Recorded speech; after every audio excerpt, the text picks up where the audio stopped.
Hello everyone, welcome to the grow of pharma. तो जो pharmacology classification and mechanism of action की series हमारी चल रही है for GPAT and NIPER 2026, आज उसका ये होने वाला है लेक्चर नंबर 3, जिसमें हम लोग कवर करेंगे एंटी एरिथमिक ड्रग्स के बारे। ठीक है, उसके पहले हमने दो टॉपिक्स कवर कर लिए, anti hypertensive and anti anginal drugs cover कर दिया एज पर शेड्यूल। तो अगर आपने वो वीडियोस नहीं देखे तो चैनल पे है, जाके ऑलरेडी देख लो।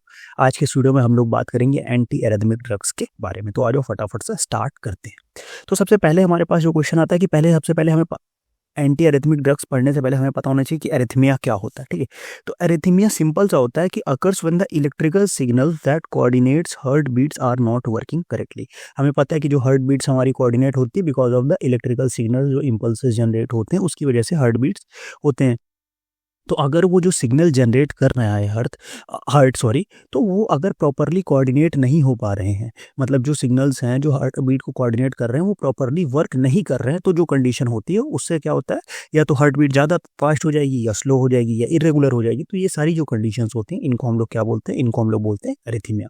Deviation from the normal pattern of the cardiac rhythm of heart is known as arrhythmia. ठीक है, मतलब जो नॉर्मल पैटर्न है कार्डियक रिदम का हार्ट के, उससे अगर डेविएट हो जाना उसको हम लोग एरिथमिया बोलेंगे।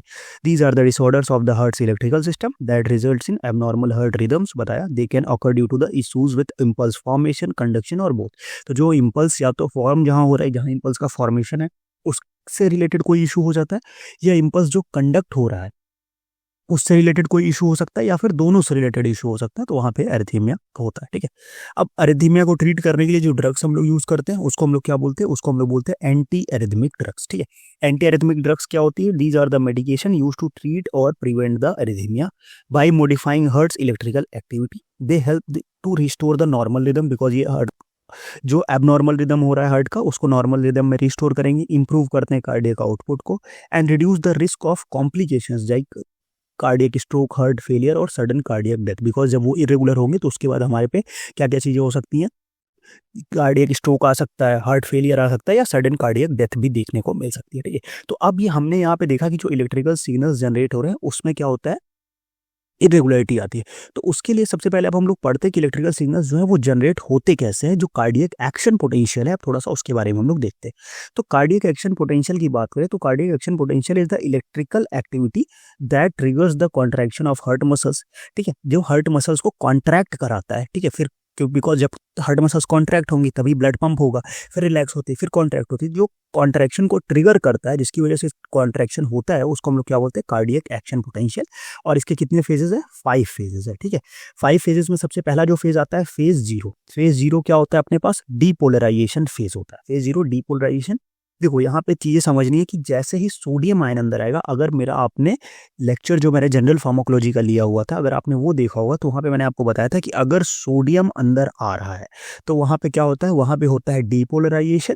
और उसके बाद अगर वापस से जो क्लोरीन अंदर आ रहा है तो वहां पे क्या होता है, वहां पे रिपोलराइजेशन होता है। तो सबसे पहले जो फेज जीरो होता है वो क्या होता है, डीपोलराइजेशन होता है, because rapid influx of sodium ion. Sodium ion बहुत ज्यादा इन्फ्लक्स, रैपिड इन्फ्लक्स आएगा, किस अंदर आएगा, इन्फ्लक्स मतलब अंदर आना। देखो, इनफ्लक्स मतलब अंदर आना, ई फ्लक्स मतलब बाहर जाना, तो उसको ध्यान रखना।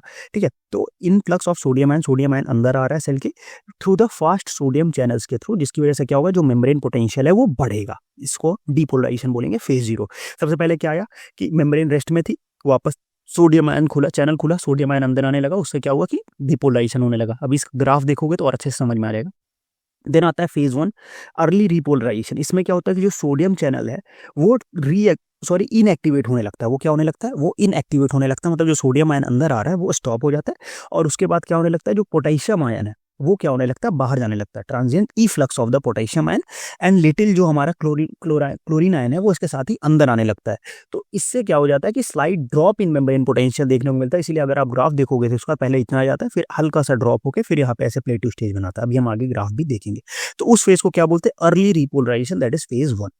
देन आता है आपका फेज 2। फेज 2 क्या होता है, प्लेट्यू फेज होता है। क्यों? क्योंकि यहाँ पे जो कैल्शियम आयन है वो एल टाइप कैल्शियम, क्योंकि हमें पता है हार्ट में कौन सा टाइप का कैल्शियम आयन चैनल होता है, एल टाइप का कैल्शियम आयन चैनल होता है। तो एल टाइप से जो कैल्शियम आयन वो अंदर आने लगता है, और उसकी वजह से जो पोटेशियम बाहर जा रहा था, देखो पोटेशियम बाहर जा रहा है, कैल्शियम अंदर आ रहा है, दोनों क्या है, पॉजिटिव है ना, दोनों पॉजिटिव आयन है। तो उसकी वजह से दोनों में क्या हुआ, एक प्लेट्यू स्टेज, एक बैलेंस फॉर्मेशन होता है, तो एक प्लेट्यू स्टेज का फॉर्मेशन होता है। देन फेज 3 जो होता है वो क्या होता है, वापस से efflux of potassium ion through the delayed rectifier potassium channel and restore the resting membrane potential. मतलब क्या कि जो यहाँ पे कैल्शियम आना जो है वो स्टॉप हो जाता है और जो पोटेशियम आयन है वो क्या होने लगता है, वो बाहर जाने लगता है। और जब पोटेशियम आयन मतलब पॉजिटिव आयन बाहर जा रहा है तो वापस से क्या हो रहा है कि वो जो मेम्ब्रेन पोटेंशियल है वो आपका क्या हो जाएगा, डिक्रीज हो जाएगा, वो नॉर्मल वापस जीरो की तरफ आने लगेगा। समझ गए बात को।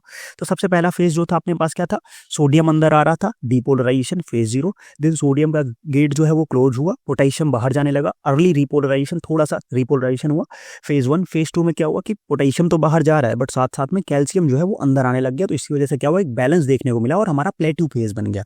देन फेज 3 जो होता है रिपोलराइजेशन, उसमें क्या हुआ कि जो कैल्शियम आयन चैनल था वो क्लोज हो गया, जो पोटेशियम था वो बाहर जा रहा है, उसकी वजह से पोटेंशियल डिक्रीज होने लगेगा। फेज 4 जो आता है resting potential, the sodium ATPase pump maintain the resting membrane potential. मतलब जो वापस से जो हमारा ये क्या कहता है तुम्हारा पोटेशियम आयन जो था वो बाहर निकल जाएगा, तो वापस से वो रेस्टिंग मेम्ब्रेन पोटेंशियल पे स्टोर हो जाएगा और वहाँ पे जो रेस्टिंग मेम्ब्रेन पोटेंशियल होता है वो -90 मिलीवोल्ट होता है। और ये बहुत इंपॉर्टेंट है, इसको आप लोग याद रखना, क्वेश्चन पूछा गया है इसको। ठीक, चलो नेक्स्ट अब हम लोग आगे बढ़ते हैं। अब देखते हैं अलग अलग टाइप की अरिथमिया, कौन कौन से टाइप की अरिथमिया होती हैं। सबसे पहला जो है कि arrhythmia is classified on the basis of heart rate के बेसिस पे क्लासिफाई हो सकता है, फास्ट और स्लो, और साइट ऑफ ओरिजिन, जहाँ पे ओरिजिनेट हो रहा है वहाँ पे। तो सबसे पहले होता है टैकीकार्डिया। अगर हार्ट रेट आपका फास्ट हो गया, that is 100 BPM beats per minute से ज़्यादा हो गया, तो उसको हम लोग टैकीकार्डिया बोलेंगे। और इसमें दो तरीके की टैकीकार्डिया होते हैं। अगर आर्टेरियल टैकीकार्डिया, अगर जो फास्ट हार्ट रेट है वो आर्टरिया से ओरिजिनेट हो रहा है, वहाँ से फास्ट हो रहा है, तो आर्टेरियल टैकीकार्डिया बोलेंगे। अगर वो वेंट्रिकल से ओरिजिनेट हो रहा है तो उसको वेंट्रिकुलर टैकीकार्डिया बोलेंगे। सेम ब्रेडिकार्डिया, अगर हार्ट रेट 60 BPM से नीचे हो गया तो भी हमारा क्या हो जाता है, उसको हम लोग बोलते हैं क्या, उसको हम लोग बोलते हैं ब्रेडिकार्डिया। और अगर वो sinus slow rate due to the sinus node की अगर डिसफंक्शन की वजह से हो रहा है तो उसको साइनस ब्रेडिकार्डिया बोलेंगे। और अगर वो एवी नोड और बंडल ऑफ हिज में कंडक्शन का जो इंपेयरमेंट हो गया तो उसको हम लोग हार्ट ब्लॉक बोलेंगे। क्या होगा, साइनस ब्रेडिकार्डिया। अगर स्लो हार्ट रेट हो रहा है किसकी वजह से, due to the sinus node dysfunction की वजह से, तो साइनस ब्रेडिकार्डिया हो जाएगा। और अगर impaired conduction through AV node और बंडल ऑफ हिज का जो कंडक्शन है वो इंपेयर हो गया तो उसको हम लोग क्या बोलेंगे, उसको हम लोग बोलते हैं हार्ट ब्लॉक। अब यहाँ पे एक जीआईएफ के थ्रू सिंपल सा समझ लेते हैं टैकीकार्डिया और ब्रेडिकार्डिया का। देखो यहाँ पे आपको दिख रहा होगा कि ये जो ऊपर वाला है ये क्या है, ये नॉर्मल हार्ट बीट चल रही है। और नीचे यहाँ पे देखो तो टैकीकार्डिया हो गया, कितनी हार्ट बीट जो हो गई वो आपकी क्या हो गई, फास्ट हो गई, तो इसको हम लोग बोलेंगे टैकीकार्डिया। सेकंड, यहाँ पे देखो तो ये आपकी नॉर्मल हार्ट बीट चल रही है, फिर यहाँ पे क्या हो गई, आपकी हार्ट बीट जो है वो स्लो हो गई, तो जो स्लो हार्ट बीट हो गई उसको हम लोग ब्रेडिकार्डिया बोलेंगे। और यहाँ पे देखोगे तो हार्ट बीट फास्ट हुई है, साथ में आँख के अंदर आप देखोगे तो कंडक्शन भी फास्ट देखने को मिल रहा होगा आपका। और सेम चीज़ यहाँ पे जो कंडक्शन है वो स्लो हो जाएगा होगा as compare to this normal heart beat. तो अगर फास्ट हो रहा है तो टैकीकार्डिया, स्लो हो रहा है तो ब्रेडिकार्डिया। ठीक, सिंपल सा है, ये आपको पता भी होगा तो बहुत ज़्यादा इसमें परेशान होने की जरूरत नहीं। अगला अपने पास जो आता है कि फिब्रिलेशन आता है। ठीक है, फिब्रिलेशन में क्या होता है कि rapid irregular and uncoordinated contraction. अभी आपने देखा कि फास्ट तो हो रहा था बट इरेगुलर नहीं था, एक प्रॉपर पैटर्न में देखने को मिला था। लाइक पीछे अगर आप देखोगे तो यहाँ पे देखो फास्ट तो हार्ट बीट है बट एक प्रॉपर पैटर्न में ही है, जैसे जा रहा है वैसे ही आ रहा है, स्लो में भी वही है। बट अगर यही जो है रैपिड हो और इरेगुलर हो जाए तो उसको हम लोग क्या बोलते हैं, उसको हम लोग बोलेंगे क्या, एन अनकोऑर्डिनेटेड कॉन्ट्रैक्शन, तो फिब्रिलेशन आता है। इसमें भी दो आएंगे, arterial fibrillation, common arrhythmia with irregular arterial activity. और वेंट्रिकुलर फिब्रिलेशन जो होता है वो लाइफ थ्रेटनिंग एरिथीमिया होता है because it require the immediate treatment and cause due to the abnormal heart rhythm in ventricles. और वेंट्रिकल्स में अगर हार्ट रिदम प्रॉपर नहीं हुआ तो वहाँ पे वेंट्रिकुलर फिब्रिलेशन देखने को मिलेगा। नेक्स्ट अपने पास आता है फ्लटर। फ्लटर में क्या होता है, रैपिड होता है, ये रैपिड और इरेगुलर था ये, बट इसका जो रेगुलर कॉन्ट्रैक्शन होता है। Arterial Flutter, regular fast arterial contraction, arterial जो है वो बहुत फास्ट बीट करेंगी। वेंट्रिकुलर कॉन्ट्रैक्शन जो होता है, वेंट्रिकुलर फ्लटर सॉरी, ये रेयर है बट डेंजरस रिदम है। ठीक है, तो ये हमारा क्लासिफिकेशन था कुछ आर्टेरियल और उसका। अब थोड़ा सा इसको भी हम लोग देख लेते हैं क्या होता है इसमें। देखो अब यहाँ पे देखो, सबसे पहले अगर यहाँ पे देखोगे तो आर्टेरियल फ्लटर की अगर बात करो, देखो नॉर्मल साइनस रिदम जो है एक प्रॉपर फुल उसमें हो रहा है। देखो यहाँ पे अगर आप देखोगे तो ये पूरे इसमें आ रहा है, बट इसमें देखो तो केवल ये इसी पर्टिकुलर जगह पे हो रहा है, बाकी रिमेनिंग पे नहीं हो रहा। तो ये क्या होता है, ये हमारा आर्टेरियल फ्लटर की बात है। और अगर आर्टेरियल फिब्रिलेशन की बात करोगे तो देखो इसमें भी क्या हो रहा है कि ये पूरा, अगर आप एरोज पे ध्यान दो तो जो नॉर्मल रिदम है वो पूरा ब्रॉड एरो के थ्रू आ रहा है, बट यहाँ पे क्या हो रहा है, ये आपका नैरो हो जा रहा है और केवल कुछ पार्ट पे इफेक्ट डाल रहा है, पूरे पार्ट पे नहीं आ रहा। तो ये हमारा नॉर्मल कंडीशन है और ये आर्टेरियल फ्लटर की कंडीशन हो गई। ये नॉर्मल रिदम है, ये आर्टेरियल फिब्रिलेशन की कंडीशन हो गई। ठीक है, तो दोनों आप समझ लो। तो ये बात थी एरिथमिया और उसके टाइप्स की। अब हम फटाफट से बात करेंगे एंटी एरिथमिक ड्रग्स के बारे में, जिसके बारे में हमारा क्या है, कि अलग अलग क्लासिफिकेशन देखते हैं एंटी एरिथमिक ड्रग्स के बारे में। तो सबसे पहली जो क्लास आती है अपने पास, सबसे पहली क्लास जो 1 आती है वो आती है मेम्ब्रेन स्टेबलाइजिंग एजेंट और सोडियम चैनल ब्लॉकर। अब इसमें भी 3 क्लास आती है, 1A, 1B, 1C। 1A में आती है अपने पास क्विनिडीन, प्रोकेनामाइड, डाइआइसोपैरामाइड, ठीक है। 1A की बात हो गई। 1B की अगर हम बात करेंगे तो अपने पास कौन कौन सी आएगी, अपने पास आएगी मैक्सिलेटिन, लिडोकिन, फेनेटोइन, ठीक है। इसको आप या PLM से याद रख सकते हो या MLP से याद रख सकते हो, ठीक है।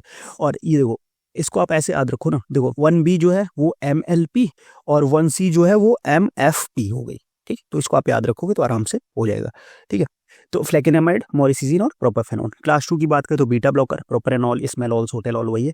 क्लास 3 जो प्रोलॉन्ग करती है duration of action, that is potassium ion blocker. इसमें आपकी एमिडोरोन आ जाएगी, सोटेलॉल आ जाएगी, डोफटिलाइड आ जाएगी और इब्यूटिलाइड आ जाएगी, ठीक है। और उसके बाद अगर हम बात करेंगे अगला, नेक्स्ट आपका क्लास 4 कैल्शियम चैनल ब्लॉकर, जो हम आगे भी क्लासेस में पढ़ते हुए आ रहे हैं, हाइपरटेंशन में भी पढ़ा, एंजाइना में पढ़ा, वो कौन सी है, वीराफामिल डिल्टियाजम, ये आपकी क्या हो जाएगी, कैल्शियम चैनल ब्लॉकर। अब देखो इसमें एक जो ऐसी ड्रग है सोटेलॉल, जो है वो क्या है आपका क्लास 3 में भी है और क्लास 2 में भी है। तो इसको याद रखना, वो बीटा ब्लॉकर के रूप में भी काम करती है और पोटेशियम चैनल ब्लॉकर के रूप में भी काम करती है, ठीक है। अब देखो इसको याद करने का एक सिंपल सा निमोनिक है कि कौन कौन सा इसमें ड्रग आएगी। तो क्या क्या आएगा, सबसे पहले सिंपल सा है कि सोडियम बेटा पोटेशियम और कैल्शियम को ब्लॉक करके आगे बढ़ो, ठीक है। सोडियम क्या है, यहाँ पे सोडियम एक लड़की है, तो उसके घर वाले उसको बोलते हैं कि आप तुम्हारे पीछे 2 नल्ले जो पोटेशियम और कैल्शियम पड़े हुए हैं, इनको ब्लॉक करो और आगे बढ़ो। तो सोडियम मतलब सोडियम चैनल ब्लॉकर, बेटा मतलब बीटा ब्लॉकर, पोटेशियम मतलब पोटेशियम ब्लॉकर और कैल्शियम चैनल ब्लॉकर मतलब कैल्शियम चैनल ब्लॉकर, और आगे बढ़ो मतलब एंटी एरिथमिक ड्रग्स। तो इससे आप सिंपल सा एक लाइन में इसको याद रख सकते हो, ओके। चलो अब हम थोड़ा सा एक बार चार्ट के थ्रू समझ लेते हैं कि क्या क्या रोल है इसमें। देखो अब यहाँ पे सिंपल सा सबसे पहले क्या हुआ कि सबसे पहले सोडियम आयन का इन्फ्लक्स होता है। यहाँ पे देखो ये फेज, ये नॉर्मल है यहाँ पे, ठीक है। अब यहाँ पे सबसे पहले फेज 0 आता है, सोडियम आयन यहाँ से अंदर इन्फ्लेक्स हुआ, voltage gated ion channel open हुए और ये जो रैपिड डीपोलराइजेशन देखने को मिला, ठीक है। अब यहाँ जैसे ही ऊपर पहुंचा, यहाँ पे क्या हुआ कि सोडियम आयन चैनल का जो गेट था वो क्लोज हो गया और यहाँ से पोटेशियम का सोडियम आयन चैनल जो अंदर जा रहा है वो क्लोज हो गया, पोटेशियम थोड़ा सा बाहर जाने लगा और साथ में जो कैल्शियम है वो अंदर आने लगा। तो ये थोड़ा सा नीचे आएगा, उसके बाद जो कैल्शियम आयन चैनल है वो मेंटेन करेगा, तो ये प्लेटू फेज देखने को मिलेगी। एंड आफ्टर दैट यहाँ पे आपको क्या देखने को मिलेगा, यहाँ पे कैल्शियम चैनल जो है वो क्लोज हो जाएगा और पोटेशियम जो बाहर जा रहा है वो जाता रहेगा। तो यहाँ से हमें रीपोलराइजेशन देखने को मिलेगा और जब एक पॉइंट के बाद जब ये इक्वल आ जाएंगे ऑलमोस्ट, तो जो पोटेशियम आयन बाहर जा रहा था वो चैनल भी क्लोज हो जाएगा और वापस से ये रेस्टिंग मेम्ब्रेन पोटेंशियल पे आ जाएगा। सो रेस्टिंग मेम्ब्रेन पोटेंशियल कितना होता है, -90 मिली वोल्ट होता है, ठीक है। बस इतना आप ग्राफ के थ्रू समझ लो, बहुत ज़्यादा परेशान होने की जरूरत नहीं है। अब ड्रग्स कहाँ कहाँ काम करेंगी, सिंपल सी बात है, जो आपकी सोडियम चैनल ब्लॉकर है वो काम करेगी कहाँ, यहाँ पे काम करेगी जब ये इंक्रीज होगा फेज 0 पे। पोटेशियम इन एंड आउट यहाँ पे हुआ, कैल्शियम चैनल ब्लॉकर काम करेंगे फेज 2 पे, देन पोटेशियम चैनल ब्लॉकर काम करेंगी यहाँ पे फेज 3 पे, एंड बीटा ब्लॉकर जो आपकी काम करेंगी वो काम करेंगे फेज 4 पे, ठीक है। अब इनके मैकेनिज्म ऑफ एक्शन आपको पता ही होंगे, एक बार मैं आपको मैकेनिज्म ऑफ एक्शन समझा देता हूँ। देखो अगर सिंपल सी बात करें पोटेशियम चैनल ब्लॉकर की, तो क्या काम करते हैं, पोटेशियम आयन जो अंदर आ रहा है उसको ब्लॉक कर देंगे और वहां पे जाके वो होगा। अब इसमें जो हमारे पास 3 अलग अलग क्लासेस हैं उनको थोड़ा सा समझ लो, ठीक है। उसमें आता है क्या, सबसे पहले आता है क्लास 1A, ठीक है। 1A का क्या है, 1A जो है वो सोडियम आयन चैनल को तो ब्लॉक करेगी। सोडियम आयन चैनल को किस स्टेट में ब्लॉक करती है, ओपन स्टेट में ब्लॉक करती है। ओपन स्टेट में सोडियम आयन चैनल को ब्लॉक कर सकती है। और दूसरा जो है वो कार्डियक पोटेशियम चैनल को भी ब्लॉक कर सकती है ये, ठीक है। इसको याद रखना है, भूल, कार्डियक पोटेशियम चैनल को ही ब्लॉक कर सकती है कौन सी ड्रग, 1A। और अगर 1B की हम बात करें तो ये जो 1B है, ये सोडियम आयन चैनल जो है वो कब ब्लॉक करेगी, वो ब्लॉक करती है इनएक्टिवेटेड स्टेट, ठीक है। किस स्टेट में ब्लॉक करती है, इनएक्टिवेटेड स्टेट में ब्लॉक करती है। और साथ में पोटेशियम आयन चैनल को जो है वो ओपनिंग प्रॉपर्टी रखती है। ये क्या करती है, पोटेशियम आयन चैनल जो है इसको ओपन करने की प्रॉपर्टी रखते हैं कौन से, 1B। 1A जो सोडियम आयन चैनल है ओपन स्टेट में ब्लॉक कर रहे हैं और साथ में पोटेशियम आयन चैनल को ब्लॉक कर रहे हैं। 1B जो है वो सोडियम आयन चैनल को इनएक्टिवेटेड स्टेट में ब्लॉक कर रहे हैं, साथ में पोटेशियम आयन चैनल को ओपन करने की प्रॉपर्टी रख रहे हैं। और अगर हम 1C की बात कर लें तो 1C जो है अपना वो क्या करता है, ये सबसे ज्यादा सोडियम चैनल की ब्लॉकिंग प्रॉपर्टी रखता है, most potent sodium channel blocking है, ठीक है। सोडियम चैनल ब्लॉकिंग का सबसे पोटेंट है यह 1C। और पोटेशियम आयन चैनल पे क्या होता है, इसका इफेक्ट जो है वो नेग्लेजिबल होता है, ठीक है। इसका जो पोटेशियम आयन चैनल पे इफेक्ट है वो क्या होता है, वो नेग्लेजिबल होता है। और जो हमारा 1A है, अब थोड़ा सा और इंपॉर्टेंट चीजें मैं आपको बता रहा हूँ, ये सारी चीजें मैंने पीपीटी में नहीं डाली बट आप नोट कर लो कि 1A जो है ये क्या काम करता है, ये जो QT इंटरवल है इसको प्रोलॉन्ग करता है, that is torsades de pointes cause कराता है। और जो हमारा ड्रग है जो 1A और 1C है, 1A और 1C जो है ये दोनों अपने पास क्या हो सकते हैं, ये वेंट्रिकुलर और सुप्रावेंट्रिकुलर, ये वेंट्रिकुलर एंड सुप्रावेंट्रिकुलर एरिथीमियाज में यूज किए जा सकते हैं। ठीक है, 1A और 1C जो है ये वेंट्रिकुलर और सुप्रावेंट्रिकुलर दोनों टाइप के एरिथीमियाज में यूज किए जा सकते हैं, जबकि हमारा जो 1B है, ठीक है, 1B केवल आपका वेंट्रिकुलर एरिथीमिया में यूज किया जा सकता है 1B। ठीक है, समझ गए बात को। तो 1A 1B 1C ये तीनों का मैकेनिज्म ऑफ एक्शन आप समझ लो। ठीक है, नेक्स्ट अगर हम बात करते हैं क्या कि बीटा ब्लॉकर्स, बीटा ब्लॉकर्स क्या करते हैं कि बीटा रिसेप्टर्स को ब्लॉक कर देंगे, जिसके बाद क्या हो जाएगा कि decrease the sympathetic activity of the heart को डिक्रीज करेंगे, सिंपल सी बात है। अब next one is a potassium channel blocker, कि जो पोटेशियम चैनल जैसे अभी यहाँ पे मैं अगर बात करूँ तो देखो यहाँ पोटेशियम चैनल आगे जा रहा है, तो ये क्या करेंगे, नॉर्मल एक्शन पोटेंशियल है, तो अगर बीटा बीटा ब्लॉकर क्या करेंगे कि यहाँ पे जो इसका पोटेशियम आयन चैनल है ये ब्लॉक कर देंगे, तो ये यहाँ पे जाके ये थोड़ा सा जो एक्शन पोटेंशियल है ये प्रोलॉन्ग हो जाएगा। ये इसका बीटा किसका काम है, पोटेशियम चैनल ब्लॉकर का, बहुत ज़्यादा रिपोलराइजेशन को प्रोलॉन्ग करती है, सिंपल सा इसका इतना काम है।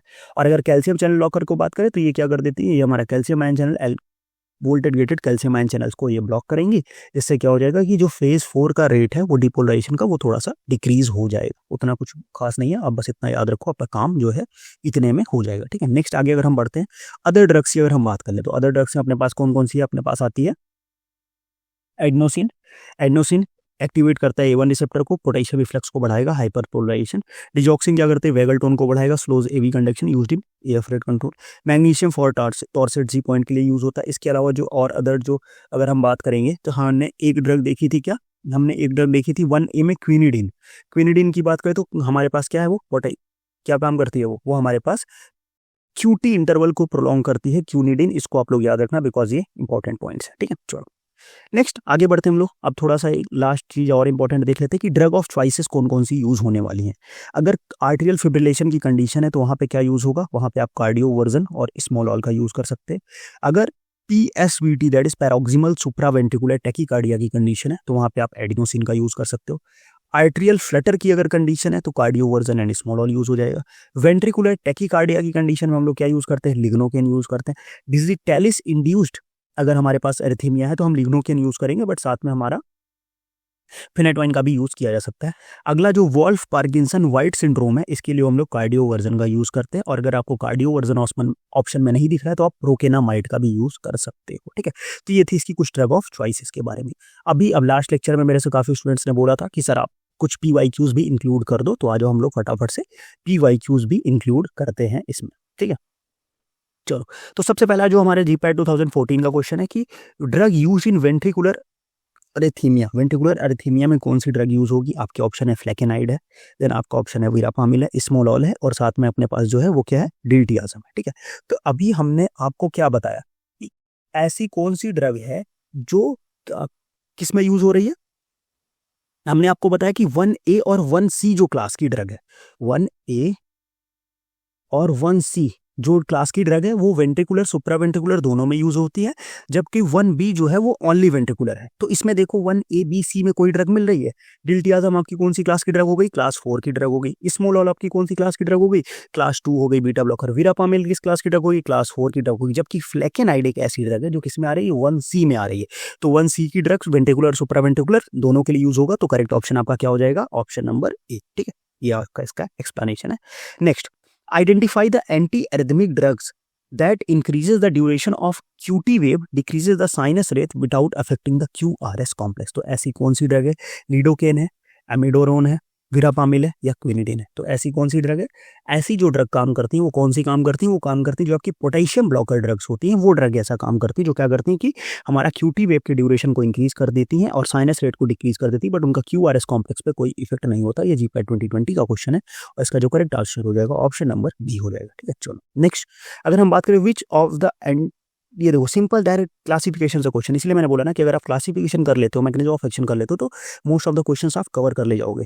Which anti arrhythmic pairing is incorrect. अब इनकरेक्ट अगर हम बात करें तो लिडोकेन किस क्लास के ड्रग आती है, लिडोकेन आती है, हमने क्या पढ़ा था, हमने 1B में पढ़ा था MLP। M से क्या था, मैक्सिलेटिन था, L से लिडोकेन था, P से पिनेटोइन था, तो ये आपका करेक्ट हो जाएगा। यहाँ पे इनकरेक्ट पूछा है, इसको ध्यान रखना।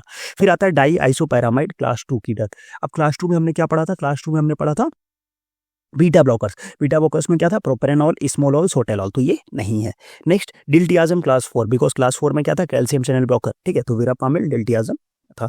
नेक्स्ट एमियोडोरोन क्लास 3 में हमने क्या पढ़ा था, एमिडारोन, सोटेलॉल, ब्रिटेलियम, ये सारी चीजें पढ़ी थी, तो ये भी सही है। तो यहाँ पे इनकरेक्ट पूछा था, तो जो आपका करेक्ट ऑप्शन हो जाएगा वो हो जाएगा ऑप्शन नंबर बी, सिंपल सा। अगर आपको क्लासिफिकेशन याद होता तो आप ये 4 नंबर आप अपने घर लेके जा सकते थे, ठीक है। डाईआइसोपैरामाइड इस क्लास 1A, नॉट क्लास 2, बिल्कुल सही बात है। नेक्स्ट जीपैट 2024 का क्वेश्चन है, देखो फिर से आ गया। Which of the following is not a class 1C anti arrhythmic agent, 1C anti arrhythmic agent कौन सा नहीं है। तो 1C में हमने क्या पढ़ा था, 1C में हमने पढ़ा था कि आप क्या इससे याद रख सकते हो, MFP, ठीक है, MFP याद रख सकते हो, या उसमें MLP था, इसमें MFP याद रख सकते हो। तो M से क्या था अपने पास, M से उसमें 1XC में मैक्सिलिटिन था, नहीं, मैक्सिलिटिन जो था वो किस में था, वो 1B में था, 1C में नहीं था मैक्सिलिटिन, ठीक है। तो यहाँ पे 1C में नहीं था मैक्सिलिटिन, किस में था, 1B में था, ठीक है, तो ये आपका नहीं हो जाएगा। प्रोपेफोन जो था P, ये आपका नॉट अ 1C पूछा है, ठीक है। देन आपका क्या हो जाएगा, प्रोपेफोन, ये आपका किस में है, प्रोपेफोन भी आपका 1C में है, ठीक है। देन आपकी अगर मॉरिसिजिन की बात करें तो ये भी 1C में है, ठीक है। फ्लेकेनाइड डी, फ्लेकेनाइड आपका 1C में है, यस। तो 1C की आपकी बात करें तो MFP, M से आपका 1C का क्या हो जाएगा, मॉरिसिजिन हो जाएगा, F से आपका फ्लेकेनाइड हो जाएगा, और P से जो आपका हो जाएगा, सॉरी, प्रोपेफोन हो जाएगा। तो कौन सा नहीं है वहाँ पे आपका जो ये मैक्सिलिटिन है ये नहीं है, बिकॉज ये मैक्सिलिटिन MLP में जाएगा, क्योंकि इसमें भी एक L आ रहा है। देखो मैक्सिलिटिन और मॉरिसिजिन में अगर आप कभी भी कंफ्यूज हो रहे हो तो मॉरिसिजिन में क्या आता है, मॉरिसिजिन में C आ रहा है, तो ये किस में आ जाएगा, 1C में चला जाएगा। और मैक्सिलिटिन में क्या आ रहा है, L आ रहा है, तो ये MLP के साथ चला जाएगा, ठीक है, समझ गए बात को। तो ये यहाँ पे आप इसकी तरह याद रख सकते हो। तो इसका जो करेक्ट ऑप्शन हो जाएगा option number B will be the right answer. Correct option क्या दिया हुआ है, no no no no no, यहाँ पे थोड़ा सा ये गलत है, ये नहीं होगा, ऑप्शन करेक्ट जो हमने बताया वो होगा, ठीक है। चलो नेक्स्ट आगे बढ़ते हैं। लास्ट क्वेश्चन जो जीपैट 2025 रिसेंट में, देखो लास्ट जो अगर आप रिसेंट ईयर से क्वेश्चन देखोगे तो सारे क्वेश्चन डायरेक्टली क्लासिफिकेशन पे पूछा है, और ये तो बिल्कुल सिंपल क्वेश्चन था कि अगर आपको ये सिंपल सा 1-2 क्लास भी इसमें आती तो आप आराम से इससे निकाल सकते थे, देखो।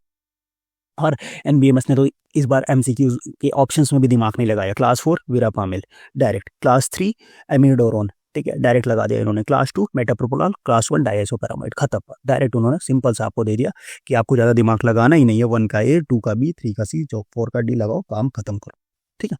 तो इस तरीके से सिंपल क्वेश्चंस आते हैं। तो अगर आपको क्लासिफिकेशन याद रहेगा तो आप आराम से सारे काम कर ले जाओगे, तो बहुत ज़्यादा परेशान मत हो। जितना लेक्चर में काम मैंने बताया इतना अगर आप पढ़ लेते हो तो you will definitely solve the questions in exams, okay. बाकी वीडियो कैसा लगा, सीरीज अभी तक कैसी लग रही है मुझे कमेंट बॉक्स में बताओ। और आप लोग इसको शेयर नहीं कर रहे हो बिकॉज नंबर ऑफ व्यूज जो है वो सीरीज के फर्स्ट वीडियो के कंपेयर में धीरे धीरे डिक्रीज होते जा रहे हैं। तो थोड़ा सा उसको आप ध्यान रखो, चीज़ों को आप शेयर करो अपने दोस्तों के साथ, सो दैट मुझे भी थोड़ा मोटिवेशन मिले। आप लोग के लिए एक नई सीरीज भी स्टार्ट करनी है, तो शेयर दिस वीडियो। बाकी आप जाके व्हाट्सअप ग्रुप ज्वाइन करो, सारी अपडेट्स मैं वहाँ पे डाल दूंगा। टेलीग्राम चैनल ज्वाइन करो नोट्स एंड ऑल के लिए। बाकी इंस्टा पे भी आप मुझे फॉलो कर रहे हो क्योंकि काफ़ी अच्छी अच्छी चीज़ें मैं इंस्टा पे भी डाल रहा हूँ आजकल, तो आप वहाँ पे हमें फॉलो कर सकते हो। नोट्स हमारी वेबसाइट पे जाके आप फ्री ऑफ कॉस्ट डाउनलोड कर सकते हो। अगर आपको MCQ प्रैक्टिस करनी है फ्री ऑफ कॉस्ट तो हमारी वेबसाइट पे जाके कर सकते हो। और अगर आपको अपना 1-to-1 सेशन प्लान कराना, अपनी स्टडी प्लानिंग में आपको कोई इशू 1-to-1 सेशन आप कंडक्ट कराना चाहते हो तो मेरे से डायरेक्टली आप 1-to-1 सेशन बुक कर सकते हो वेबसाइट पे जाके, नॉमिनल सा फी देके, सो दैट आप अपना जो रिमेनिंग टाइम है उसको मैक्सिमाइज कर सको फॉर जीपैट 2026, ओके। सो आज का वीडियो हम लोग यहीं एंड करेंगे, मिलते हैं नेक्स्ट वीडियो में एक नए इंपॉर्टेंट वीडियो के साथ। तब तक के लिए बाय बाय।